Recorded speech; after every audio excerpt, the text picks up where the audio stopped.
Yukendoit's Further Adventures in Japan. Hello, all you wonderful people. You guys want to see something kind of messed up? Okay, you see this building right here? That's a retirement home. It needs really no explanation, but if you look across the street, well, there's a really cool looking truck in my way. Yeah, right across the street, that is a funeral home. How messed up is that? That's the inevitable. You know, that's the future for all of us, and it's something that we all have to deal with. But it's really sad that there's a placement of a funeral home right here in front of a place where people are literally resting and living out their golden years. Outside of a strange placement for a funeral home, let's talk about 5 things about death in Japan. Number 1. Now in the States, when you think of a funeral, you'll probably think of an open casket and maybe someone being buried in a casket. But in Japan, a commodity is land, and they do have graveyards. But if you're going to be put in a graveyard, you're going to be cremated. And if you're not going to be put in a graveyard, you're going to be cremated. Crap, this is the most confusing corner. I have no idea who's supposed to have the right of way here. The cars or the people, there's no sign. The incineration process in Japan is done in 3 simple steps. The first step is your friends, or what you think your friends and family are, come and see you for one last time as your body's put into a coffin and put into an incinerator. Step number 2, you're incinerated.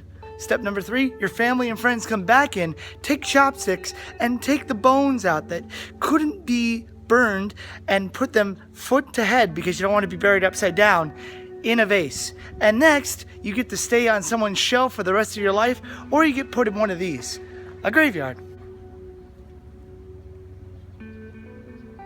Number 2, whenever you're eating in Japan, make sure you don't pass food from one chopstick to another chopstick, because when they're taking the bones out of the ashy body that once was, sometimes they grab the bone at the same time to help someone else or help a grieving person. So if you take a chopstick, you pass food to another person's chopstick, congratulations. You might have just made them think about death and a friend that they've lost. So you're a jerk. That's a social faux pas. Don't do that. By the way, I really like this graveyard because it's in the neighborhood and it's also right next to a grocery store, because if you're going to be buried, you might as well be buried next to a grocery store.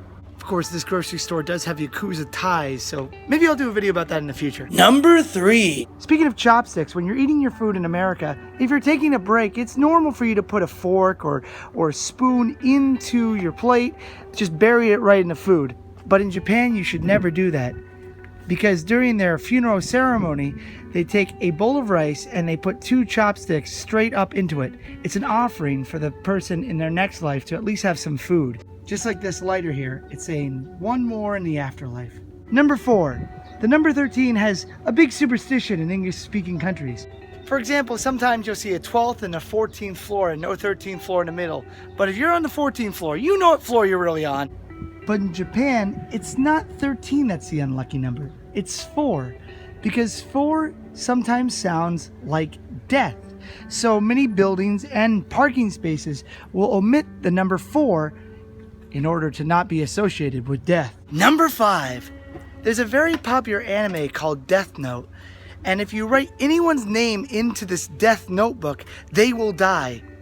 This idea may not be original. It may come from the superstition that if you write someone's name in red, their life will be cut short. Remember what I was saying about space in Japan?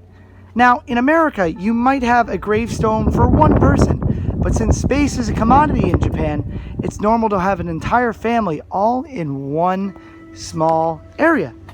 And they put all their names on the gravestone. But some you might see in red. Those people are still alive. And once they die, the red will be wiped away. So if you happen to be a teacher out here in Japan, try not to write your student's name in red. It causes quite a fuss. Well, this is kind of creepy, just hanging out in the graveyard. But if you guys liked this top 5, please leave a comment down below and tell me if you'd like to hear more. I'd like to do more on this subject in the future. And as I always say, you can do it, I can do it, we can all do it. You guys stay groovy and have a wonderful day. Peace. And stay happy, stay positive. This is your future, so just enjoy the moment.